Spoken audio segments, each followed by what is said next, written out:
to this episode of Sunny's Silver Linings. Sunny's guest today is Greg Browning. Greg is the CEO of SinglePoint Global. He walks us through his journey in the MSP industry and talks about the importance of not being afraid to ask for help and how to better improve your company culture. And now, your host, the founder and CEO of IT by Design, Mr. Sunny Kayla. Over to you, Sunny. Greg, thank you so much for joining me today. I truly appreciate your time, and I'm super excited about having a conversation with you today. Excellent. It's good to see you, Sunny. Yeah, thank you. And when we were just kind of, having a quick conversation before this podcast, I got to learn something so special about Greg. And that is so inspirational. And I would like you to share that with my viewers. And so your journey, right, that was an early start. Yeah. So I started working in IT really as a junior in high school. I would co-op because I'd finished a lot of my classes early, my junior and sophomore year, and had some extra time and wanted to work. My family was very big on, if you want money, you better go work for it. So my school, Herndon High School, actually gave opportunities to kids who were really big into computers, the opportunity to go get jobs, and they would help find them jobs. And I got lucky enough to get proposed to or offered a position with TrueSecure. They were ICSA.net at the time. Then they formulated to TrueSecure, but I would literally work from 12 until like 6 or 7 each day, doing web work, IT work, marketing work, but it started turning into more IT work than anything else. And that's when, especially during my senior year, it was strictly IT work. And once I had finished high school, I was trying to decide if I wanted to go to college or go straight into my work career, given everything I had been doing the past 2 years. And TrueSecure then offered me an opportunity to go down to Atlanta. They had just bought a company called 3 Pillars, and they needed somebody to kind of show them and integrate their IT infrastructure to the way TrueSecure did. So they started my life, really. They gave me an apartment, gave me a bunch of furniture, gave me a great salary to really run IT down at that company, and in which was their SOC at the time. There was a 24/7 by 365 SOC service. And I started building out the first Windows 2000 domain there, and Exchange 2000 before corporate did. And kind of ran IT really well down there per their opinion. And then they were like, well, we need you to kind of do all that stuff back here at corporate now. So after a couple of years, they moved me back to corporate.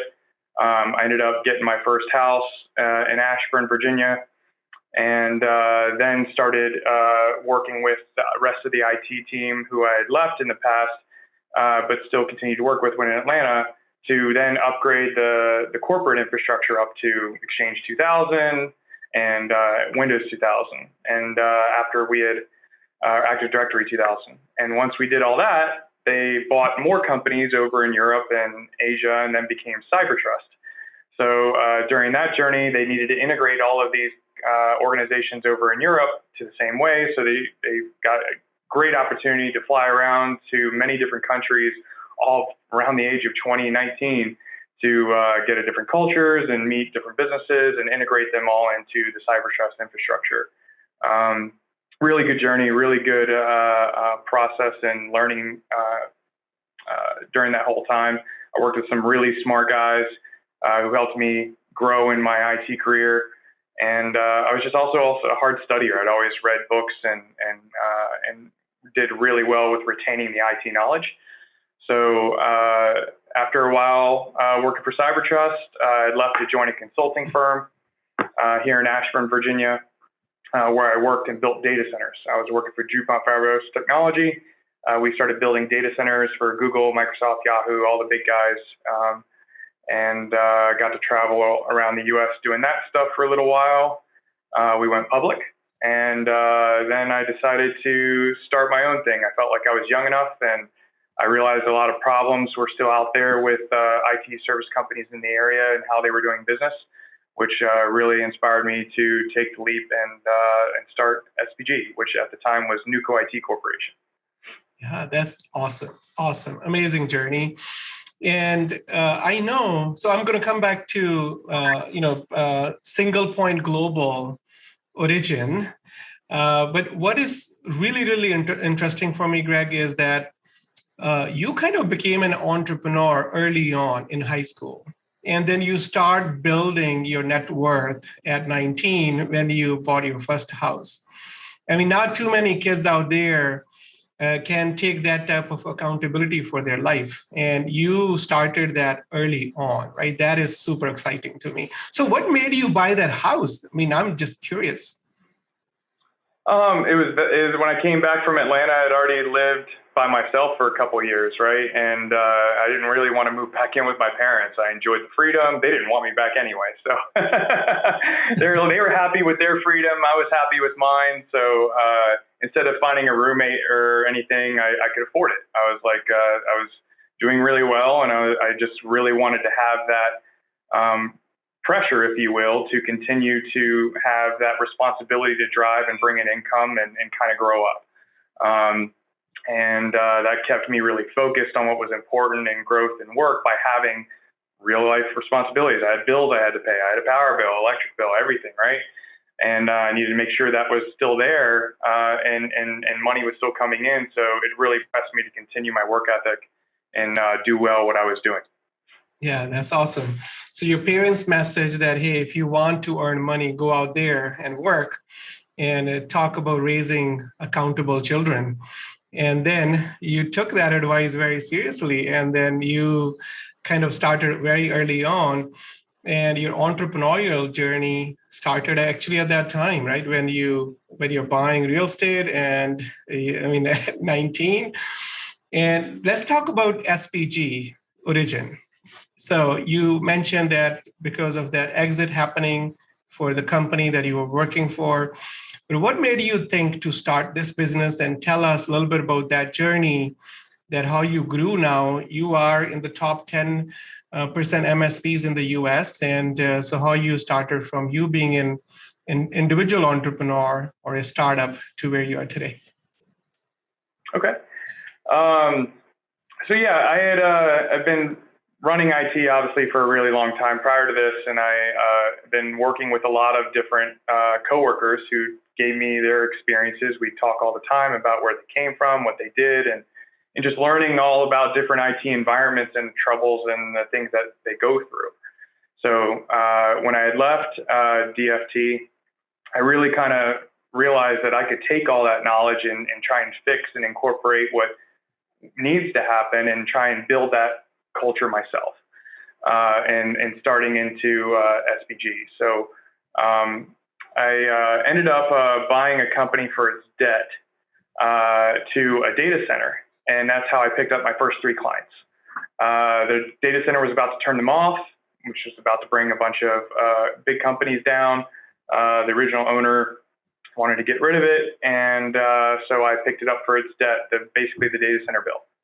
And that's really how it started. It was then I kind of figured out along the way how to do sales, how to do marketing, how to get more customers, and lived by referral for many years. I mean, all the way up till probably 2018, 2019 when I started hiring my first sales guy.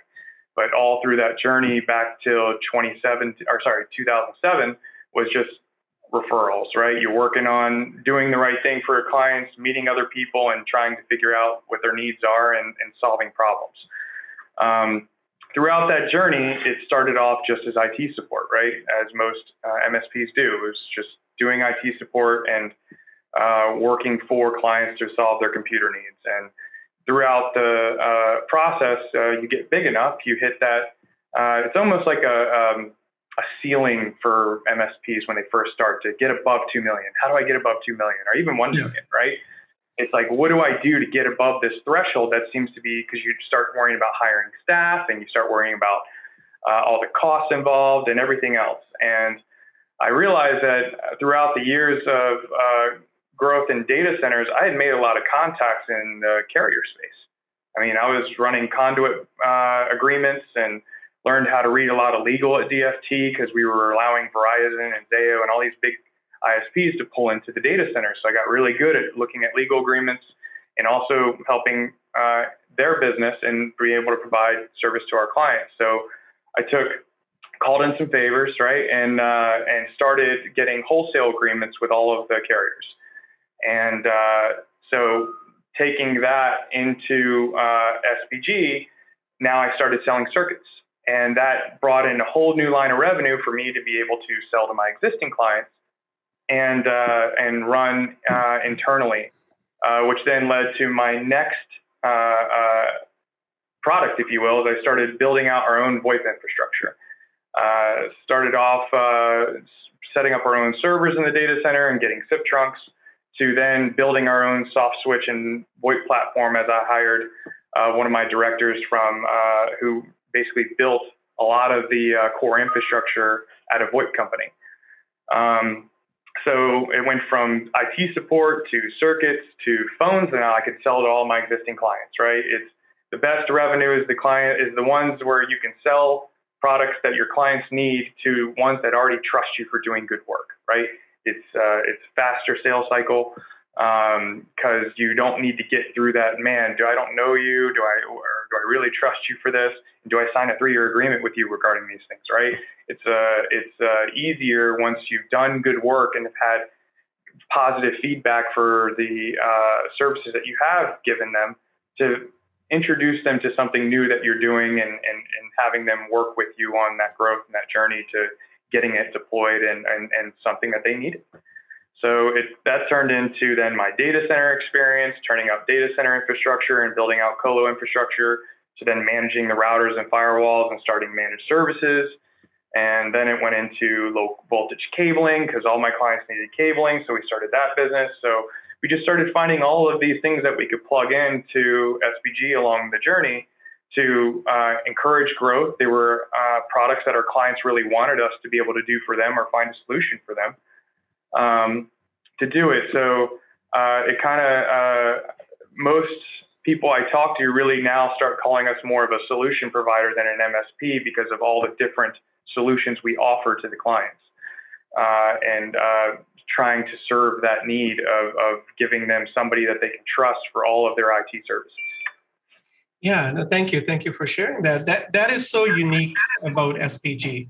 And I'm going to come back to that. But from your journey, with SPG, and if you look at a lot of new entrepreneurs, a lot of new startups, and if we want to share 3 lessons that you have learned during this journey that can help a new business owner to be a little bit more efficient with their journey, or what have you learned that you want to share with new startups?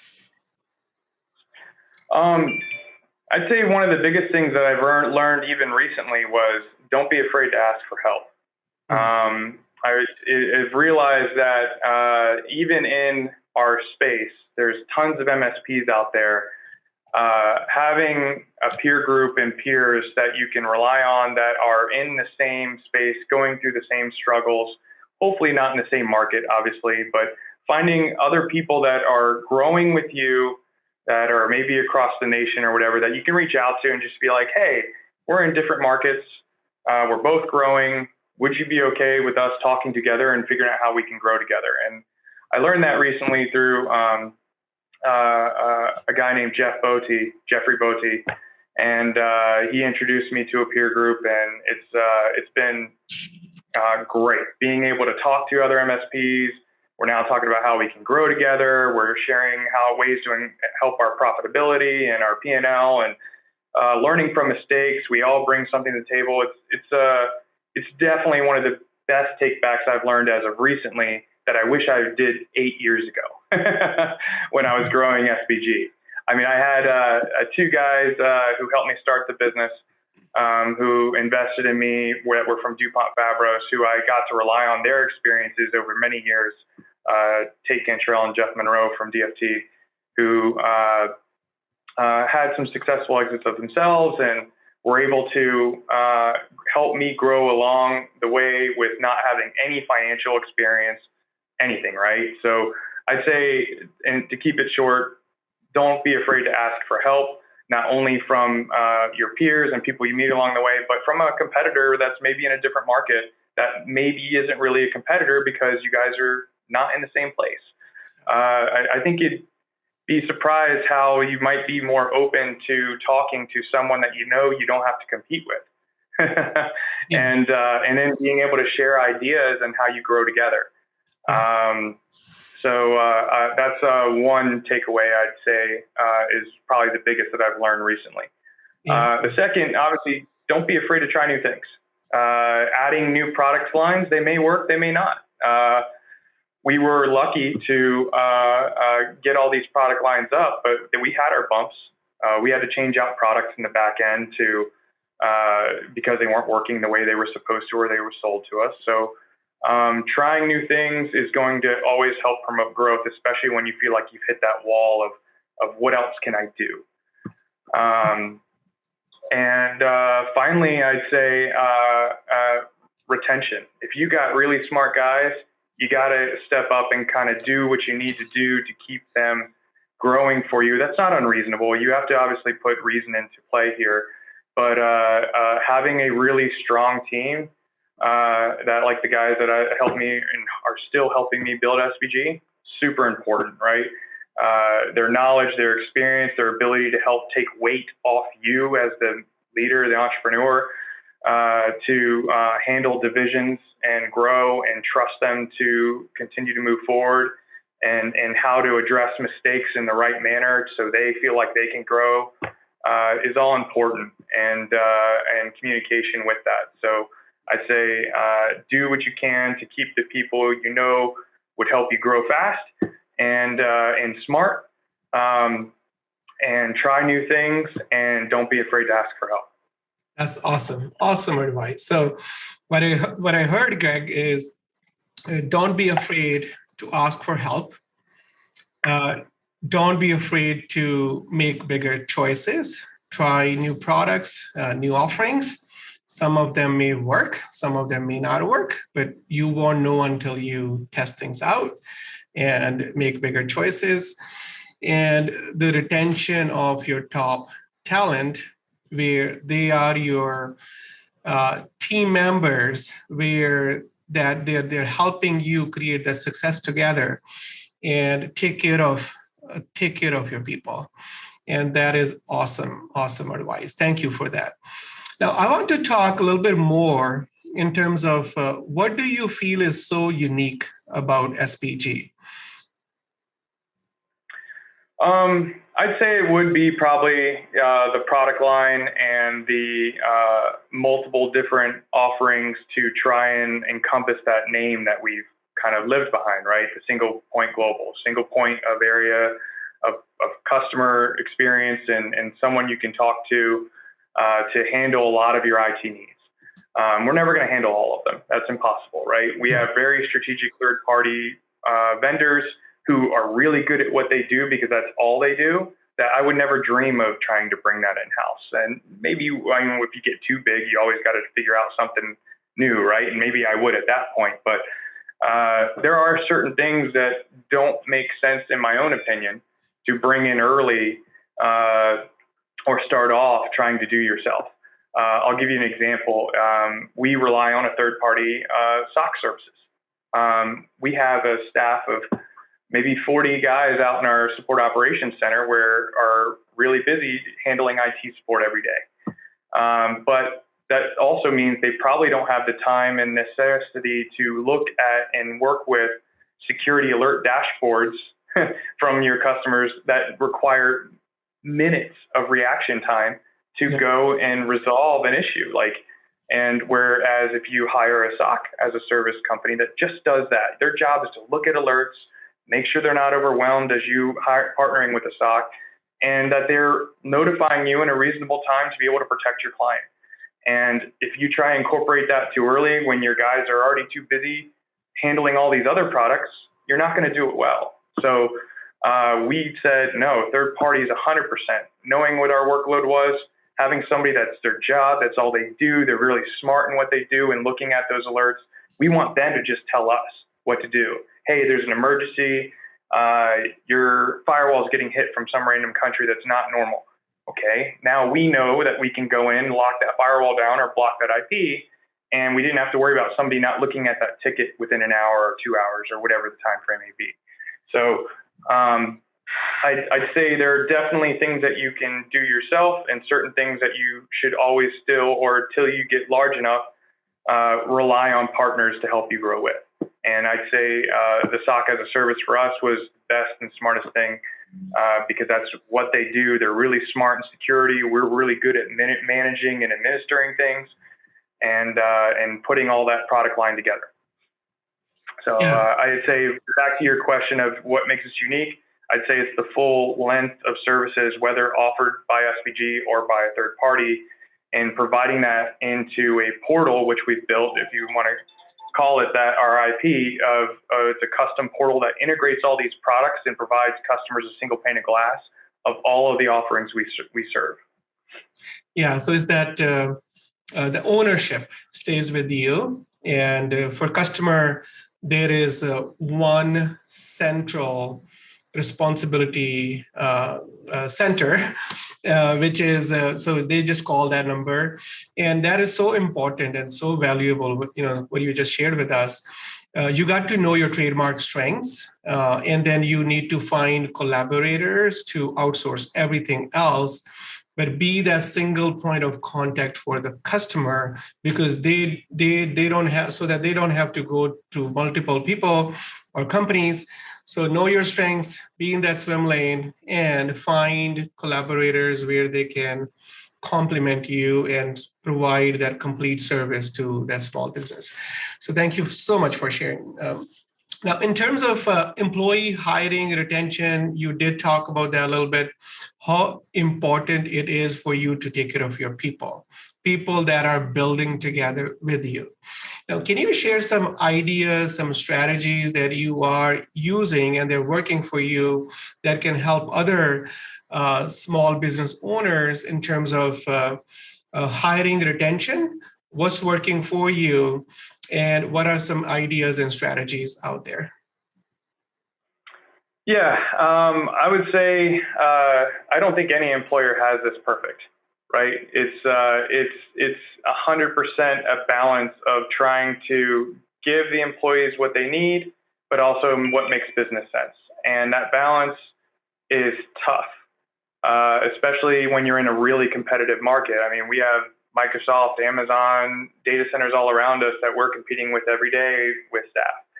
And a caveat to having all these product lines is how long it takes to train for all these different product lines for your support operations center and guys to learn on how to support this infrastructure to be able to support our clients on it.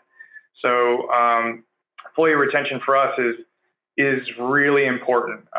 We do employee satisfaction surveys at least once or twice a year, trying to touch points on anonymously for them to speak openly of what we can do better.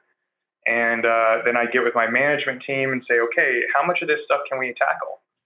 What can we do to address these concerns? And how do we continue to move forward on that and keep an open ear? And what's reasonable and what's unreasonable. And I think by doing that, we've, in the latest survey, one of our questions specifically was, how do you feel about the company's culture? And do you agree or like the way it's going? I'd say about 98% said we love the culture. We love working here, and we love how everything's going and how we get to work together. And that's huge, because if you didn't have that, or if you had that answers be different than what it was, that means you might have to replace or those people soon if they leave you. And the months of training it takes to get an IT professional online with the amount of product lines we have, that's a lot of work. Both on the existing employees to train somebody new and continue to train, but also then to make sure that they're able to service your customers and that they're happy, that their concerns are getting addressed quickly.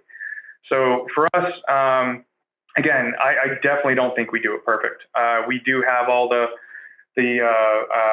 fruit machines and games and TVs up where they play Xbox and LAN parties and food brought in a lot. And we do all those things to try and help keep them happy, keep them from having to buy lunch every day. Coffee machines. We have a nitro cold brew machine. Like, you do all those things to keep them happy and happy working there, because that might be something that somebody else isn't doing that may be a decision maker. Hey, I now can save some money because I don't have to buy my lunch twice a week. You're paying for that. Or maybe it's I get to have that break and do what I love doing, playing games, because I'm a gamer. And now you can take your break and during your lunch and play games if you want. It doesn't matter. But listening to them and trying to incorporate some of their feedback into what you're doing. We have quarterly get-togethers. Every quarter, I bring the whole company together because some of our staff are full-time on site at a client, and they don't get to see everyone else or get to join the culture as much. So I thought that was important, that we need to find a way to incorporate them. So we bring them out to dinner, and we bring them into these company meetings once a quarter, where we're either throwing axes or going camping together or something as a team. So they now also learn to work together and hang out with each other and find ways to, man, while he's really strict at work, he's probably a cool guy outside of work. Maybe he's just trying to be serious so we can move forward, or she. And all that is important. And I've learned that over the years, because losing some key people that handled a lot of the different product lines is tough. And filling that void became even tougher over the time. So I really feel like listening to your employees, trying to do what you can, is a never-ending process. You should always be doing that, always finding ways to improve your culture and your infrastructure, and listening. That's probably the biggest feedback I can give, is trying to listen and incorporate that. Yeah, because it's a shame when some companies do these things and do nothing with it. They just, your answers get heard, and then nothing changes. And if they start feeling that way, they're not going to, one, they're going to stop answering the surveys, and two, they're just going to feel like they're not being heard. And that's got to be important from the management level. Yeah, that's the key, Greg. Listening through different kind of channels, and survey can be one. There are many other channels that you can open up. But doing something with that feedback, making it actionable, and then sharing what is coming out of that action as a result, that their feedback matters, because that is that's where a lot of businesses do make a mistake. They do take surveys, and they have their actionable items, but they don't do a good job at executing well on those deliverables. Or communication missing in terms of having that closed loop with the employee, that, hey, we heard you say this, and here are a few things that we picked up for this quarter or this year, and this is the timeline, and this is when you can expect results from these initiatives. That's where the difference is. So when you hear from your people, I love working here.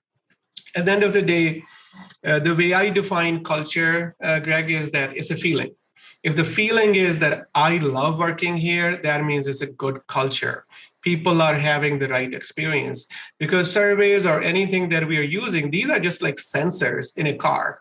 If sensor is telling you that this light that you're seeing and something is broken, and if you don't fix it, what are you going to do with that alert or survey or sensor?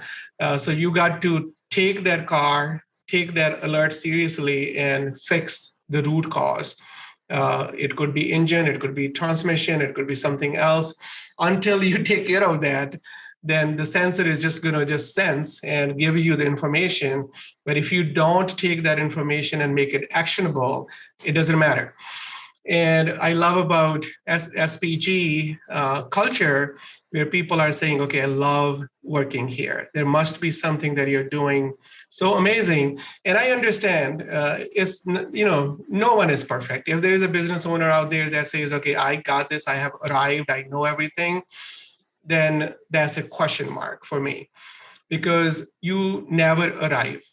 As long as we are intentional about serving people, making a difference in their life, and we have that from our heart, and we are making progress, not perfection. Progress, not perfection with the culture. We have transformation going on in the areas where we need to work, and intention is genuine intention. That's what matters. That's what people want to see from my experience, and great job at doing that.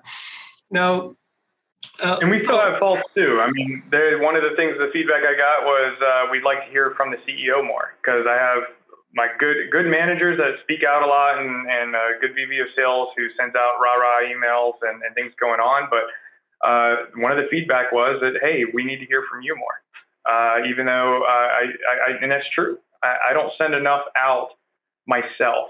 I rely on my managers to do a lot of the speaking, and every employee knows and that's seen me, they know I'm engaged in a lot of different areas, but it's more of just encompassing everything together. And that's something that I took back from this latest survey, that I need to be more open, whether they know the information or not, but coming from me. And so just letting you know, nothing's perfect. And that's why I feel like it's always a journey. You have to always be aware of it.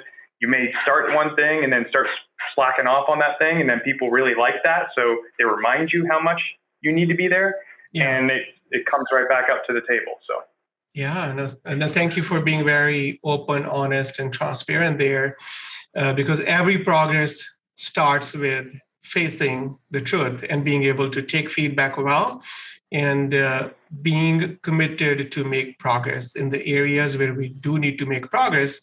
So only great leaders do that, and thank you for sharing that. Now, I want to see where SPG is going. Could be 1 year, 2 years, 5 years.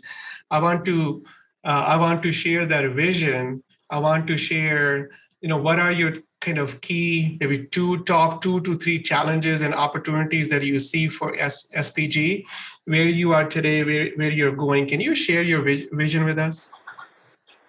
Yeah, I'd say it's the first vision is probably everyone's vision, is continued growth, right? Like, we're really focused on continuing to grow the company and helping more and more customers out there. And how we're doing that, we're literally working almost every day of how to continue that growth. And this year specifically, we even though we kept the growth going, our focus was mainly looking at ourselves. It's like, look, are we ready for a big 3 years of hyper growth? And looking through our processes and our infrastructure, we were like, we're not. Like, we need to sit down over the next 6 to 8 months and use this as a focus year to make sure we've dotted all of our I's and crossed our T's. Our team's been great at that. We hyped up the security because of everything that was happening out there. We've looked at all the different infrastructure and seen where we still need to update. Started looking at support and what we were doing with our clients, and making sure we're holding ourselves accountable to what we've committed to. So I'd say a lot of that's happened this year in order to then feel comfortable that we're really prepping ourselves. We've done some extra hiring, started prepping, getting some people lined up and inside the organization to prep for the next 3 years of growth. So I'd say growth is definitely an important thing for us. Second thing would be customer retention. Nobody likes chasing revenue. Like, if you already have it, don't lose it. So we started trying to reach out more to the clients, customer satisfaction surveys, meeting with them quarterly instead of annually. What more can we do? Are we doing our job? And listening to the client just like you listen to your employee. It's important to hear that you're doing the right thing and catching issues and problems early before it's too late and it's renewal time. So I'd say that's been another key focus here, is finding ways that we can listen to more of our clients of what they want and need, and addressing their concerns sooner than later, and making sure that we're holding ourselves accountable. The last thing I'd say for our vision is to continue to grow our pane of glass. That's been a big push for SPG. We think that's a unique thing for us, is continue our portal development of grabbing all these different product lines and giving customer vision and into all of these product lines, and how into so they can run their reports and see how well we're doing and how they're doing, in order for them to continue to not have to worry about IT. So that's our portal is one of our other big focuses over the next 3 years. And say the last thing would probably be to start looking into other markets. Like we started up Austin, we're slow growing there because we've been focusing on our internal side the last couple of years.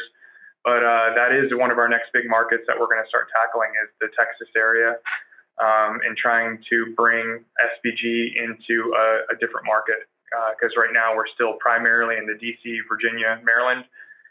Even though we have customers and offices that we support all over the globe, this is where the headquarters, or usually the start of that global business that we've been able to capture, was in this area.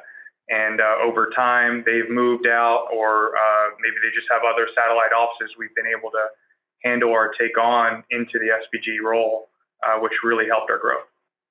Awesome. That's amazing. And we were talking about your growth strategies. So you're looking for organic and inorganic growth. So is there any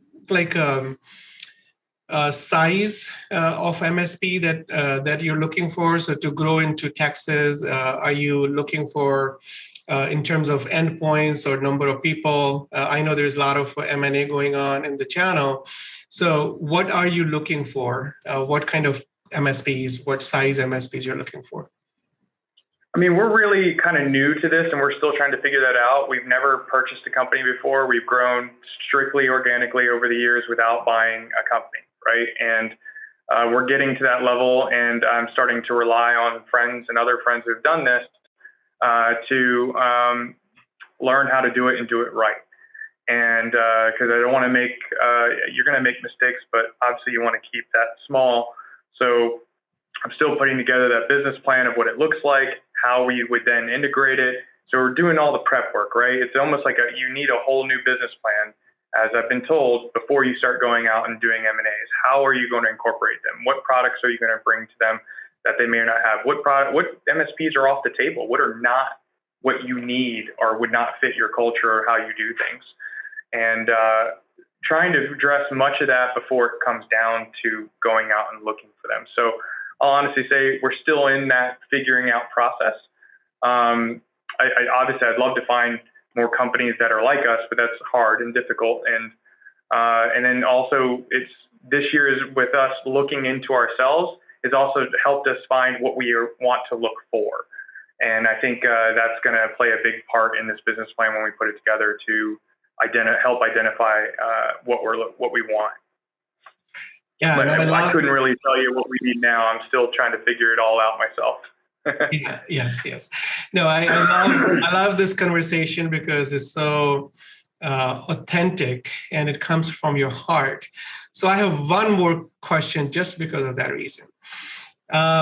If there is only one piece of advice you can give to your fellow MSP business owners, MSP entrepreneurs, and one advice for the IT platform companies or solutions that we use in the MSP.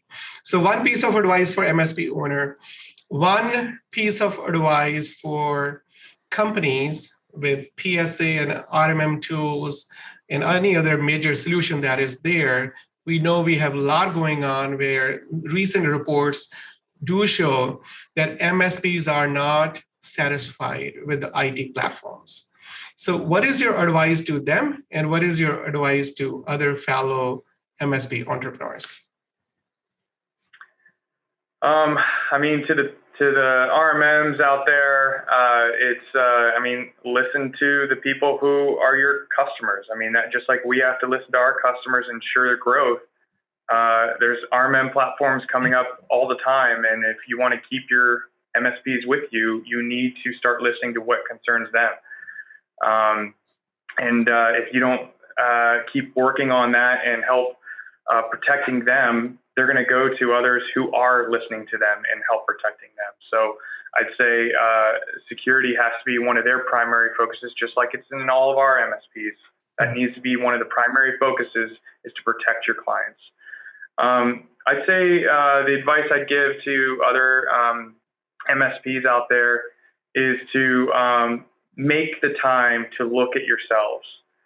Don't just get into this grow, and only worrying about where the next contract's coming from without stepping back and making sure that you are ready to grow with these contracts coming in. So it really has helped us a lot, stepping back, getting SOC 2 Type 2, bringing in all these controls that we should have done in the beginning into our daily life and our culture and our move path forward. And it makes you really think and step back at where you weren't doing things that you probably should have. So as MSPs, we have to be better in order to protect our clients, just like the RMMs have to be better to protect us. And I think it only comes back with stopping and talking about the issues with us from an RMM's perspective, and from the MSP perspective. To be honest, I liked something I read recently where it was to stop MSP shaming. Like if a partner or an MSP goes down, we need to kind of come together and figure out ways we can help them. It's not, especially if they were doing things right and they were using some tool that enabled something to happen and that was out of their control. It needs to be more of how do we make it better? How do we come together versus how do we segment and say, oh, their customers are going to be wide open for the taking. Like if you start thinking like that, then you're gonna lose that ability and humbleness to yourself, and you're probably next. So I definitely feel like karma is there, and it's very important for you to learn and help versus take and shame. That's so true. And SOC 2 compliance that you mentioned, oh man, what effort that goes into that. We have recently gone through that, Greg, and it's amazing to see, like what it takes to get that type of approval or certification there. It's amazing, but that's great advice that take a step back and making sure that you are not getting ahead of yourself when it comes to taking on new clients and new revenue. Awesome advice. Thank you so much for sharing very, very valuable insights from your heart. And what I have heard so far is that start early when you're 19, buy a house when you're 19, and don't be afraid to ask for help when you need help. It's okay not to know all the roads. It's okay. Right? And this is why we have the GPS. This is why we have people around us. And try new things, make bigger choices, dream big, and don't be afraid of introducing new offerings, new products. It's okay. And failure is the best teacher. And then for retention, taking care of your people, not only that you're sensing with the surveys, but do something with that information. Make it actionable and go back to people with the results and intent to make progress and not expecting perfection, and having that culture where the feeling is, I love working here. And that is because the intent is right. And we are intentional about making progress to really serve our people the right way, of course, based on means the business. Business needs to be sustainable, and we need to take care of people based on what we have in the business, in our pockets. And then last but not the least, advice for IT platforms is that, voice of customer. Listen to your customer and create that culture of security with your tools to make sure that we are not letting MSP community get impacted just because of not being intentional about security first as a tool, because it's a major risk and high impact. And a lot of small businesses, key to the kingdom is through one key. It's a master key. And we need to protect this master key in a way, right? That is what it is actually. That is a master key. And then that advice for our MSP friends, other entrepreneurs is that be a little bit more strategic while we are growing, taking a step back and then making sure that we are ready to scale effectively. Profitable growth with sustainability is the key. And thank you so much for sharing that. I appreciate it. Oh, thank you for having me. It was a pleasure.